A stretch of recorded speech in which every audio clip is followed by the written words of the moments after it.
Wonderful world of Disney. Run, Light Buck, run.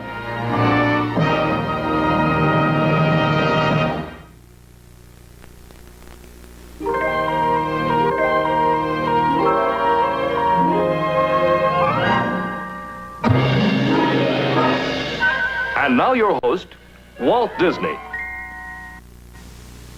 In searching for nature stories, we've sometimes gone to faraway places like Asia, Australia, South America, and Africa. And then every once in a while, we wake up to the fact that there's a fascinating animal we've overlooked living out its life practically in our own backyard. That's the case on this program. The story is about a real speed burner. Now, just offhand, what North American animal would you say could run nearly 60 miles an hour? A good racehorse will do only about half that. Well, it's the pronghorn antelope. Now, here's a true native, as western as sagebrush and as typical of the prairie as the bison and the coyote. When the old song mentions where the deer and the antelope play, he's the one they're talking about.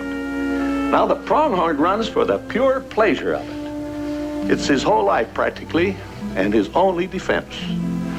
If danger threatens, he simply takes to his heels. Now, one of his other traits is a great curiosity.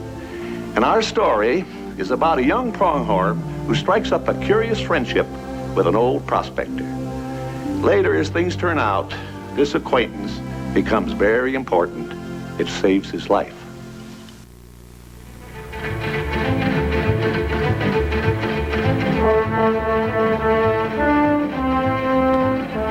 Wild and free as the prairie breeze, the American pronghorn likes nothing better than running and running and more running. It's a thing he does real pretty like, raising little spaced out puffs of dust and crossing more territory in a few minutes than most critters can travel in a day. Fact is, that's what's kept him alive in the world today, kicking up his heels and showing a clean and classy getaway to his enemies.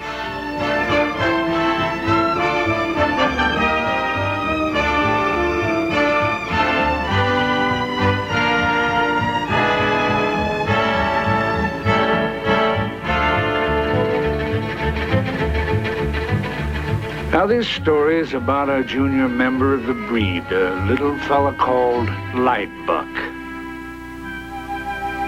How he got his name we'll come to later.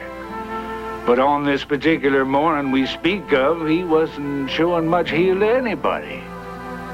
Instead of that, he was keeping pretty close to his mother, as all good young'uns should.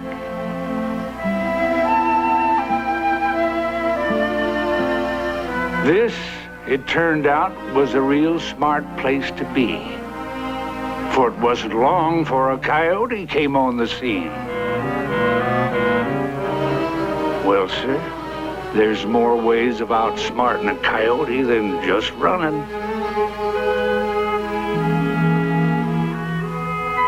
Now, nature sort of made an antelope on stilts, so he could walk safely in a cactus garden. This is something every mother antelope knows by heart. When a youngster hasn't got his full strength and stamina yet, you fall back on other tricks. And one of them is the old cactus patch strategy.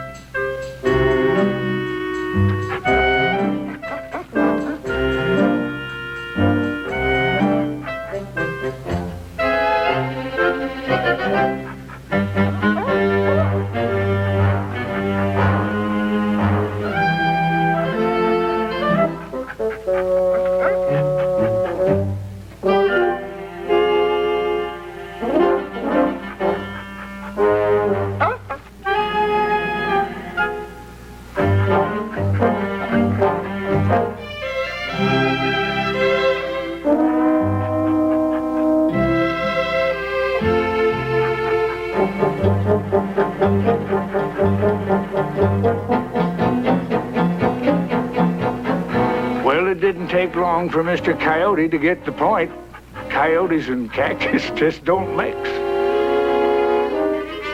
He'd been made out a fool, and he sort of knew it.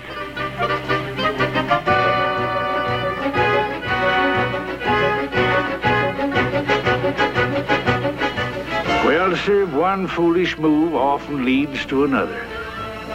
And more or less before he'd stopped to reason it out, the overeager coyote was chasing the grown-ups. Even he should have known better, but he was working off his chagrin mostly.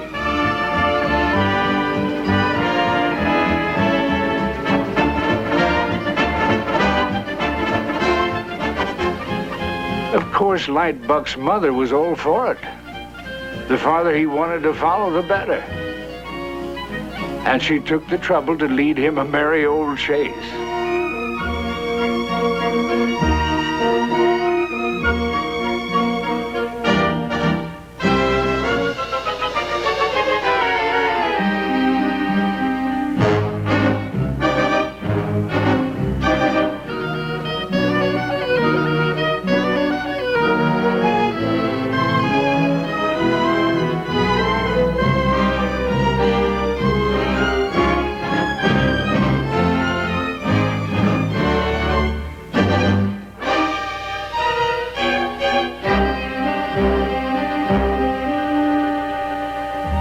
And so ended that day's little adventure.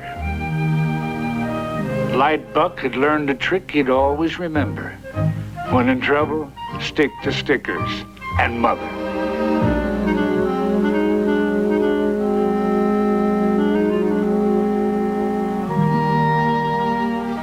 It was several days later that Lightbuck came on the bear. It was a morning when he was out on his own. And somewhat lucky for him, the bear was a bit preoccupied. A bear is a kind of a comedian to start with, and so it's merely his nature to make a big thing of just taking a bath. He needs a big puddle, because he's determined to make a big splash.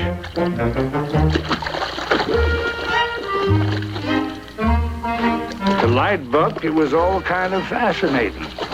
Looked like fun.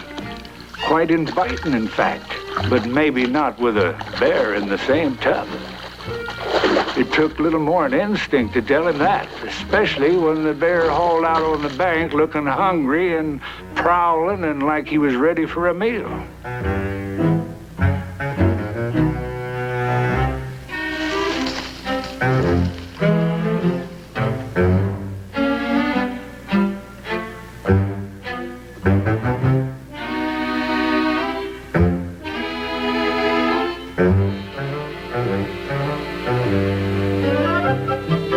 Later on, Lightbuck located a private swimming hole of his own and decided he'd have a go at it. Well, sir, skinny as he was, he found he could make a fair splash, too.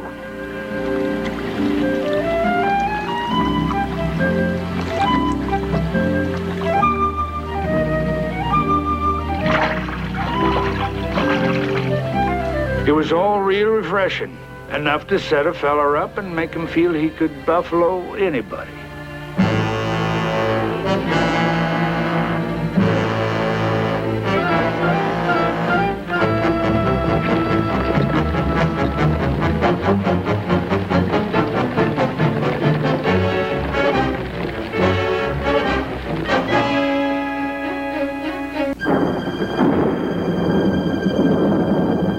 With all young'uns, there's a first time for everything. And sometimes it can be a scary experience. Lightbuck's first thunderstorm took him by surprise. And thunder on the prairie can sound like cannon.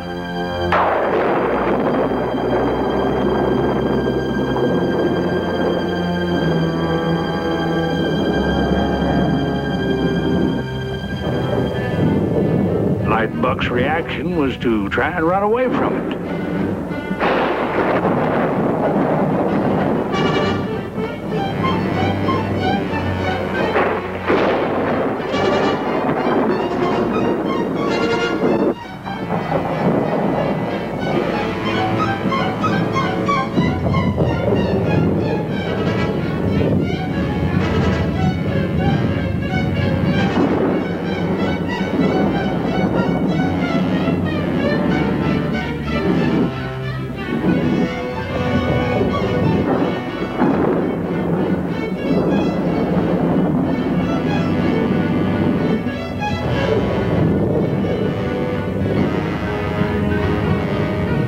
When the storm had run its course and Light Buck had about run himself out, he found he was alone, completely confused and just plain lost.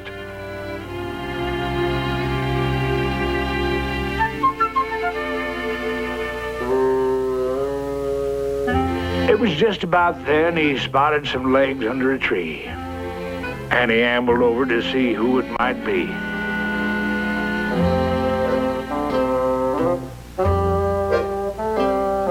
Well, sir, it turned out to be just about the weirdest critter he'd ever laid eyes on. And right next to it, one even stranger looking, me.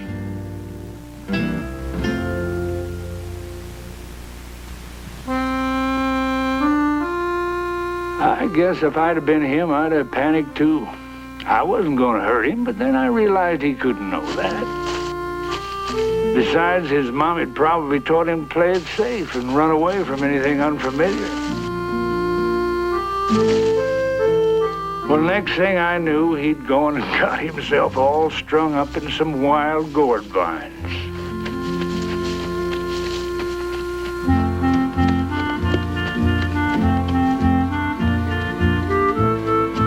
I don't know quite how he did it, but he was trussed up like a roped calf. Well, I was willing to help him if he'd let me.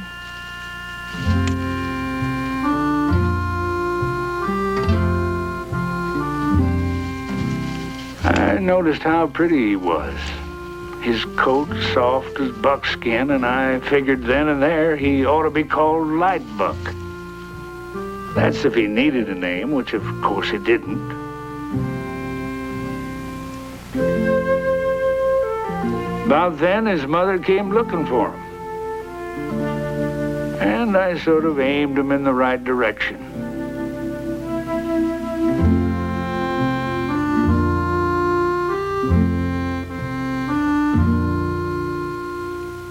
I was glad to see him back where he belonged. And to tell the truth, I never really expected to see him again.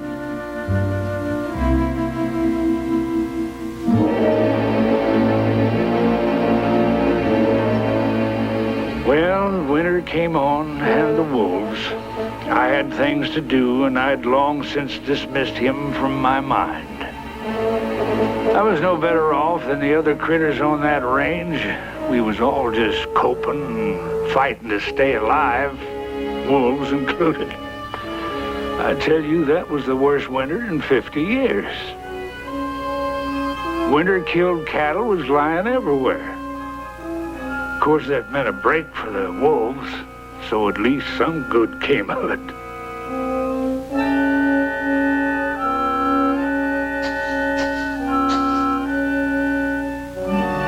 But the grazing tribes were mighty hard hit. Grass eaters like the pronghorns were finding their forage pretty scarce.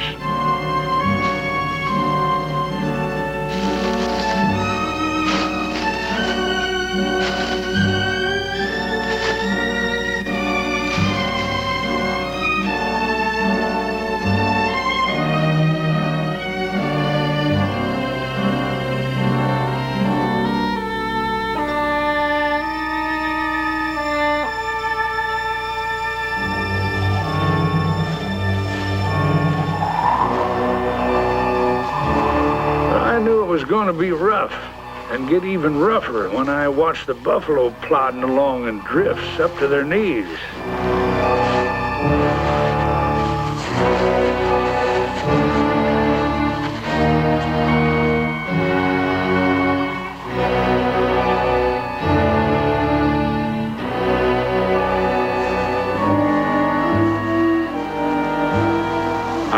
wasn't doing too well myself. Me and Maud, we was barely getting by.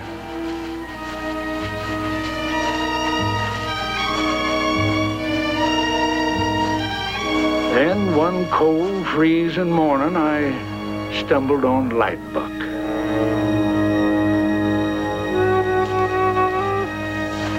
I knew it was him. The color was unmistakable, and I sort of had a feeling he recognized me, too. He was in kind of a fix, down in a drift with a bad leg. Sure prey for the wolves if I hadn't happened along.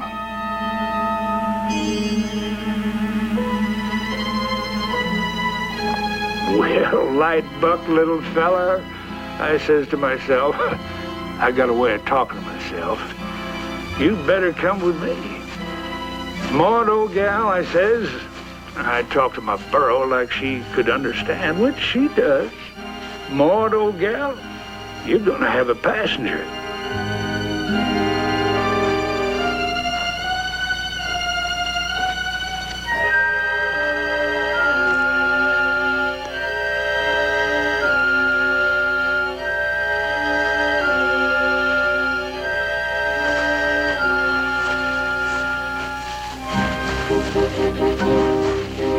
And that's how I met Lightbuck again. And that's how he came to spend the winter with me. You see, I was then heading for my winter diggings, which are a kind of special place.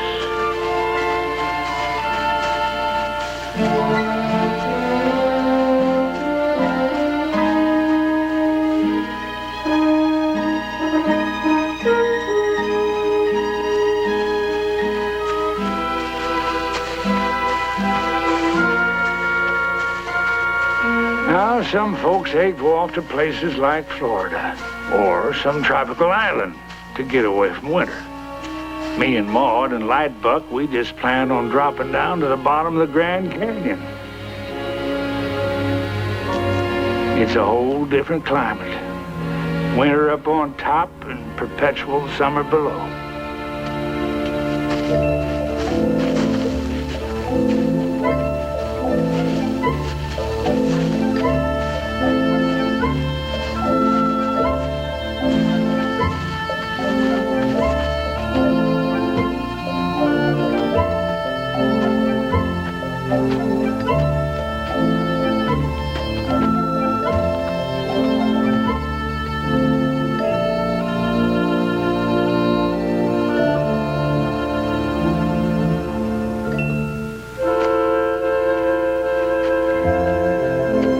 I'd long since found that by going down about 5,500 feet of altitude, I was practically going to a new climate zone and bringing the temperature up about 50 degrees at the same time.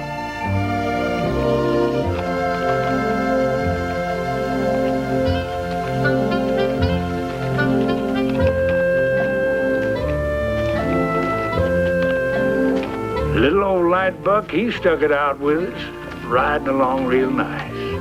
The switchbacks and the drop-offs didn't seem to bother him at all.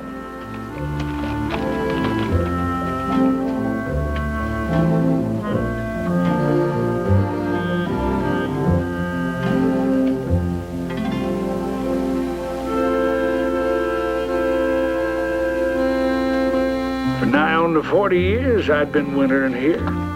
And what with doing a little more every year, I'd got me a right snug little hideaway. Leastwise, me and Maud thought so.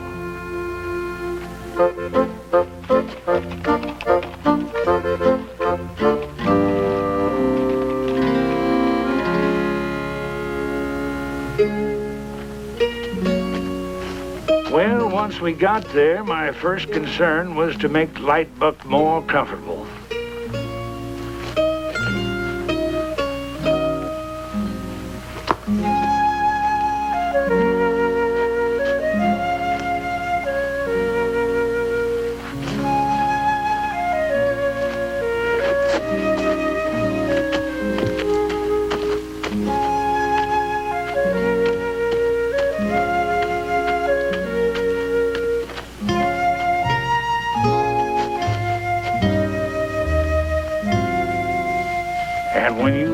like I do, hand to mouth, so to speak, you sometimes have to improvise. I was used to that. I can make do with next to nothing. My whole house I picked up stone by stone. And so I set to work.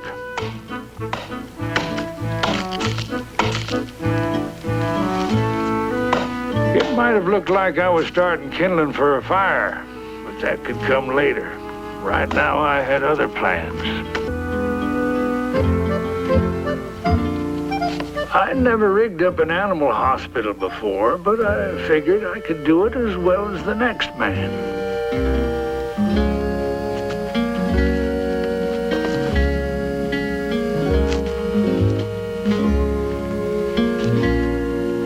I had in mind a kind of homemade hammock or a sling.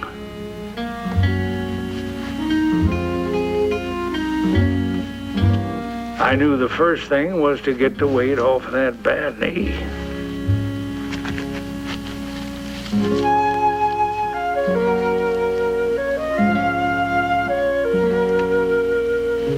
I will say for Lightbuck, he was patient.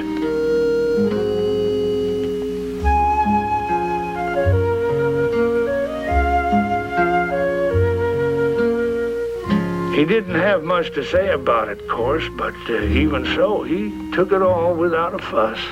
And that helped, because that's what I wanted for him, complete rest and quiet.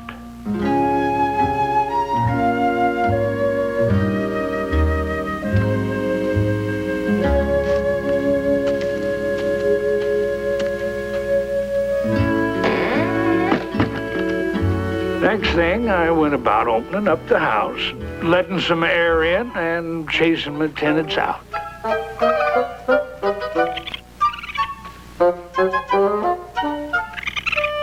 I got tenants who come every year, and they don't pay any rent, but they make life more interesting, and that's all I care about.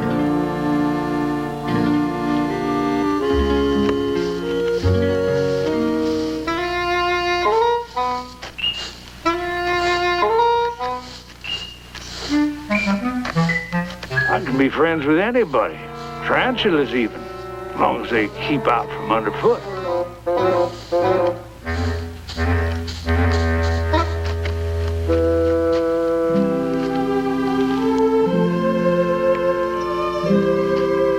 That particular season, I found my bed was being used by some strangers.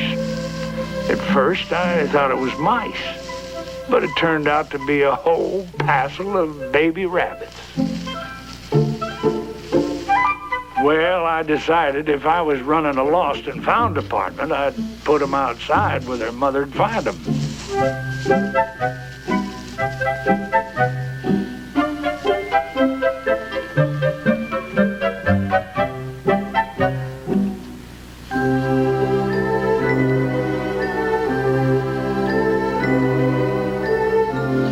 Live and let live is my motto.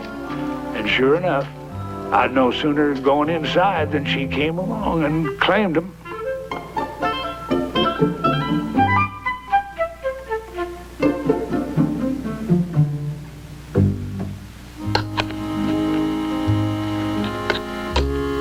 I reckons Lightbuck must be near starving after his ride down the mountain. No telling how long he'd laid there in the snow before that.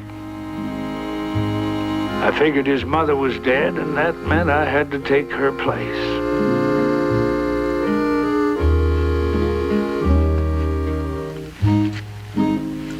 Well, a little more do-it-yourself improvising, and I'd worked out a way to take care of that problem.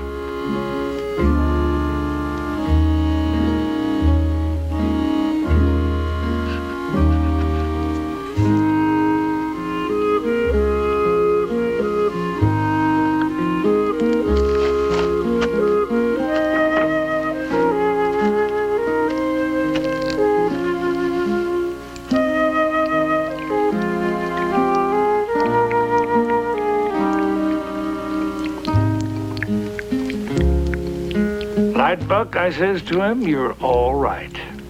A few more days of this and you'll be on your feet again.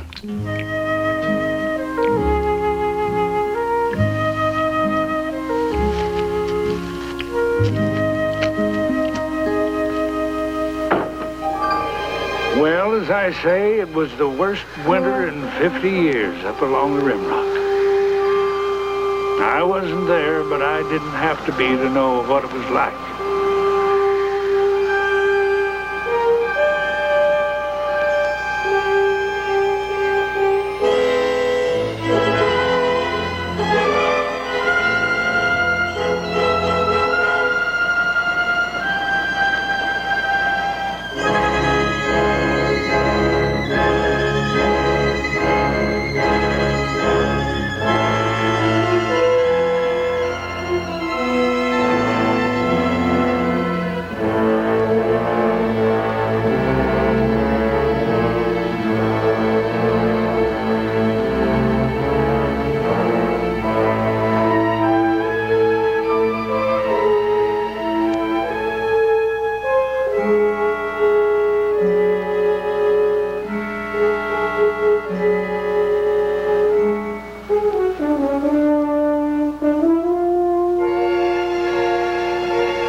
Down where we were, the days continued warm and pleasant. And pretty soon I'd come to the conclusion that it was about time for Lightbuck to try his legs.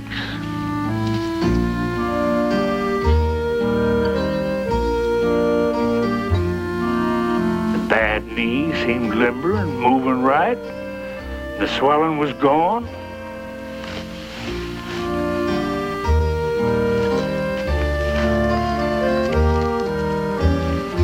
So I let him down on his feet, easy at first, and sure enough, it was good as new. My trick had worked. I sort of stood back to see what he'd do.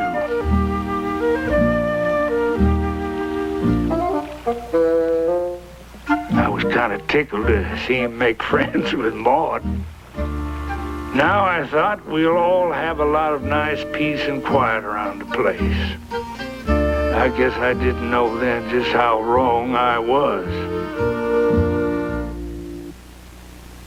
As the days wore on, the sun started getting up earlier and earlier.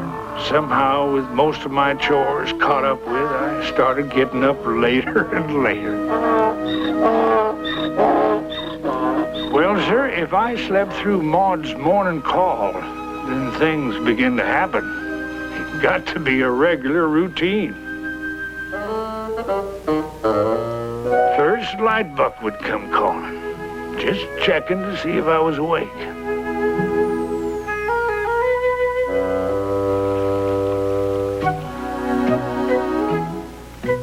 Sometimes I'd just lie there playing possum, and sometimes the trick would work. Maybe once it'd work.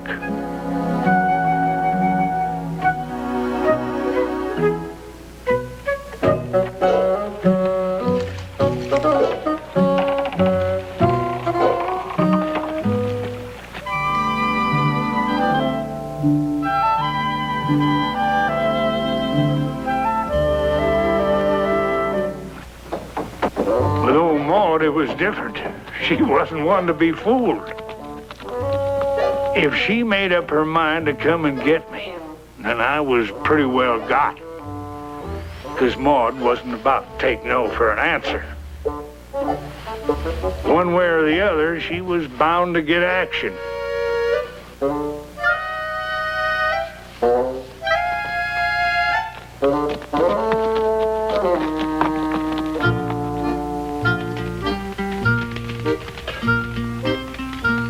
Our breakfast was a simple enough affair, beginning generally with a batch of good old Dutch oven biscuits.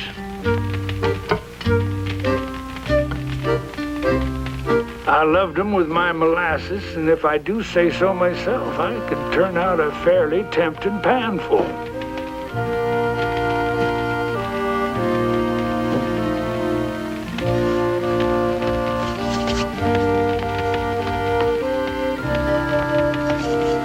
I remember one morning I got so wrapped up in my flapjacks I could taste them before I even had them done. Well, behind my back and quite unbeknownst to me, there was some more tasting being done.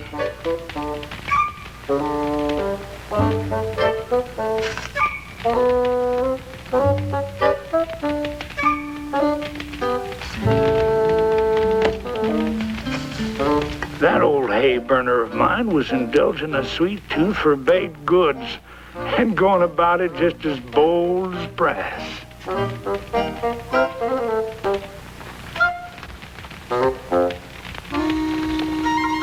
By the time I caught on, the biscuits was long gone. A provoking critter, that Maud, but I put up with her. I knew I couldn't get along without her, and besides, I could always mix up some more biscuits. That very same morning, after breakfast, I had my biscuits, you can bet on that. I got at my favorite project. You see, every year I tried to add something new to my little old house. And this year it was to be a window. A real window with honest-to-goodness glass in it.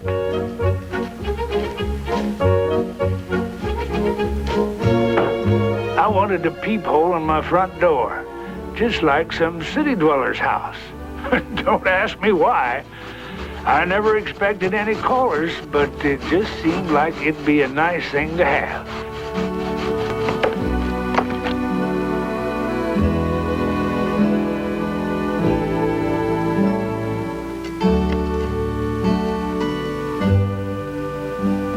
I'm a jack of all trades, sorta, and I can make just about anything I can get my two hands on.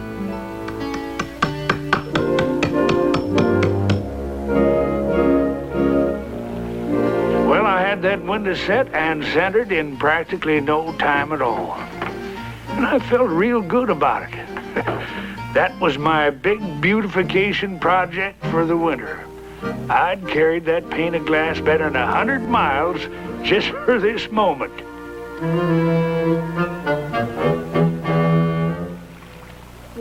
There was one project I always put off as long as I could. My annual laundry. Not my semi-annual laundry, but my annual laundry. This was something I did exactly once a year.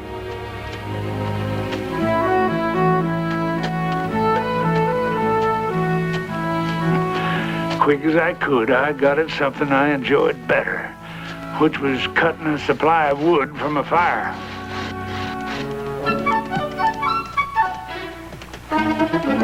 There was a feel of spring in the air, and I knew winter was about over. The critters knew it too, and it did me good to see Lightbug getting so frisky. That Mandy's leg was healed good as new, and he'd be able to run like he was supposed to.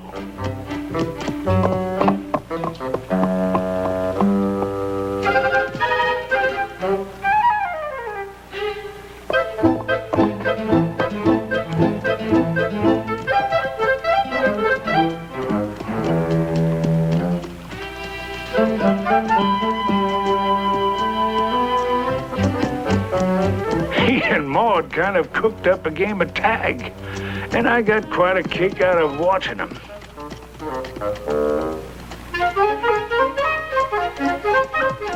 Of course, it never occurred to me they'd take the clothesline with them, and all my laundry to boot.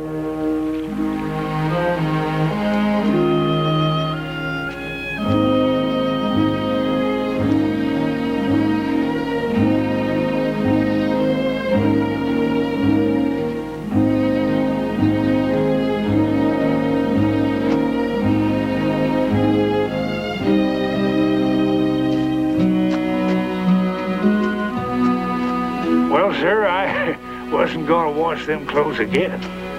I'd done my annual laundry.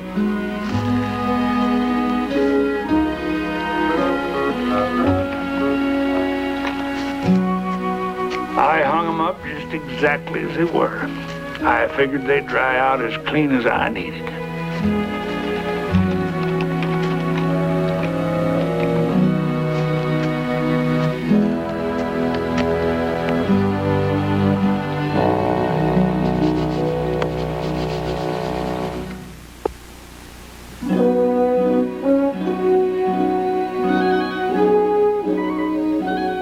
Spring comes early down in the canyon, earlier than up on the rim. But when the wildflowers and the cactus and the ocotillo all busted out in their finery together, I knew what it meant. It was time to begin thinking about going back upstairs. So I got out my trappings and my gear, knowing that Maud would kick up her usual fuss. It happened like this every spring. She'd get so used to a whole winter of doing nothing that she kind of hated to go back to work. I didn't blame her. I was sort of dragging my heels too. Well, Maud was a grumbling and I was a maneuvering, taking care to stay out of her way. All of a sudden, the darndest thing happened.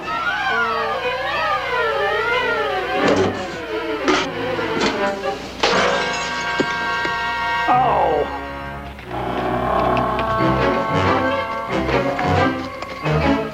That did it. My whole winter's work wasted. The only thing to admire, I give her credit, was her marksmanship. She'd hit the target without even looking.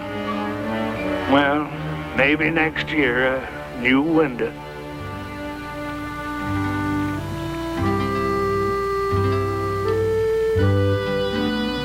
Right now was time to hit the trail, and so we lit out, with Lightbuck bringing up the rear. I knew the moment we left, my tenants would be back. That was all right with me. That, you might say, was my agreement with the critters. When I was gone, it was their bunkhouse to move into whenever they wanted to.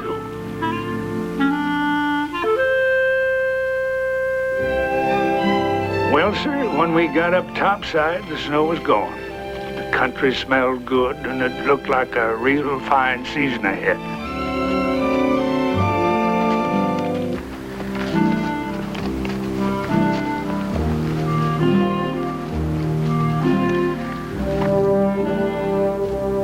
The buffalo were still around, but I knew they would be. It takes more than a little snow to kill off a buff.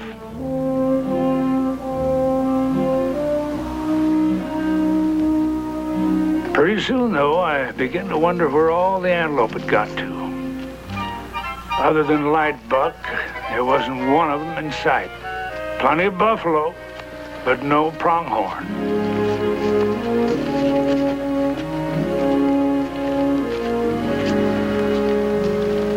Then I began to come on sign, and it told me only one story. Most of the antelope had died out. Well, that meant that Lightbuck had only us for company, me and Maud.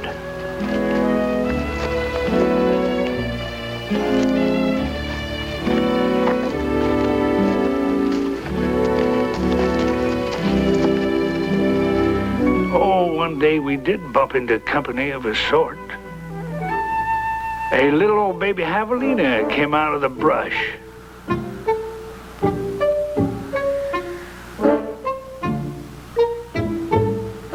He was no bigger than a small tumbleweed, and he sort of took a shine to Lightbuck.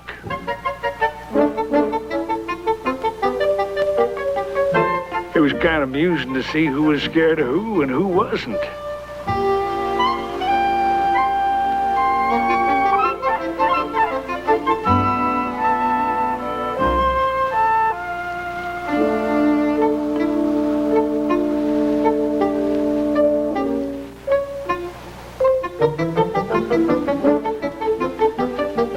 That little pig wasn't afraid of anything. Not even a grown man in a burro that had him outnumbered 2-1.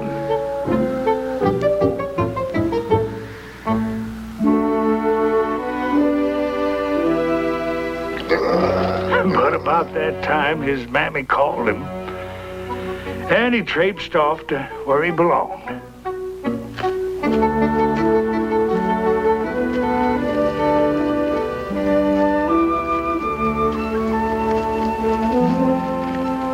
Well, we spent many a day and many a night together on that high plateau. But as time slipped by, I began to get a little worried about Lightbuck. I started wondering if there was any more of his tribe within 100 miles. It was one thing to travel along with us. We enjoyed his company, all right.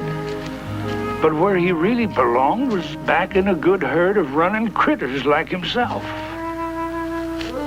Then, one morning, Maud did us all a favor. It didn't look like a favor at first. She was balking as usual, but it more'n made up for the busted window. You see, she picked up a stone in her shoe. And excepting for that, I'd never spotted the track beside the trail. It was fresh, it was antelope, and it wasn't made by Lightbuck. I knew his mark.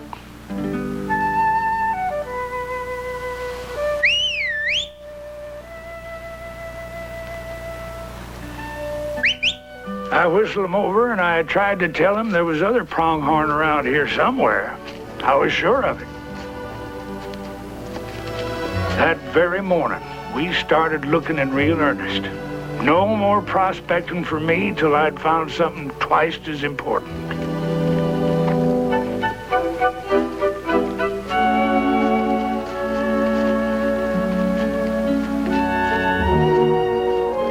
Well, sir, we just topped a little rise, and there she was, a little doe, looking pretty as all get out.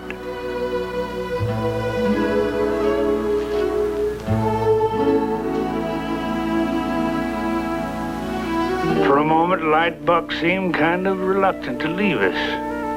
Yet I knew he must, and he knew he must too. And finally, he went trotting out to where she was.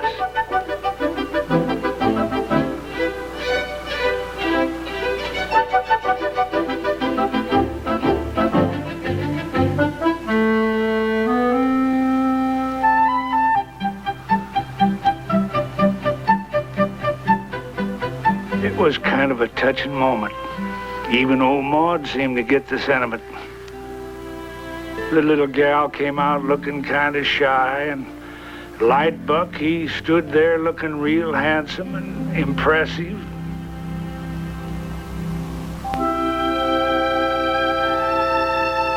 And when they touched noses, I knew that's the way it should be.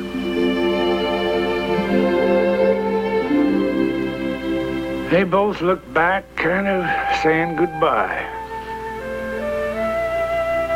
And I realized I'd missed the little fella who'd been such a pleasant winter partner. But I knew the two of them had to get back to what they was made for, which was running across the prairie, wild and free as the wind.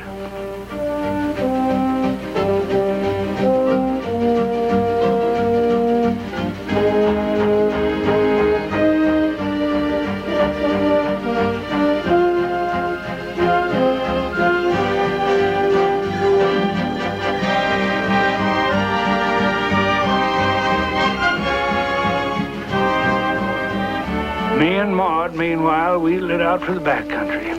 No telling when we might make that rich strike. It could be just over that far hill. You never know. You never know.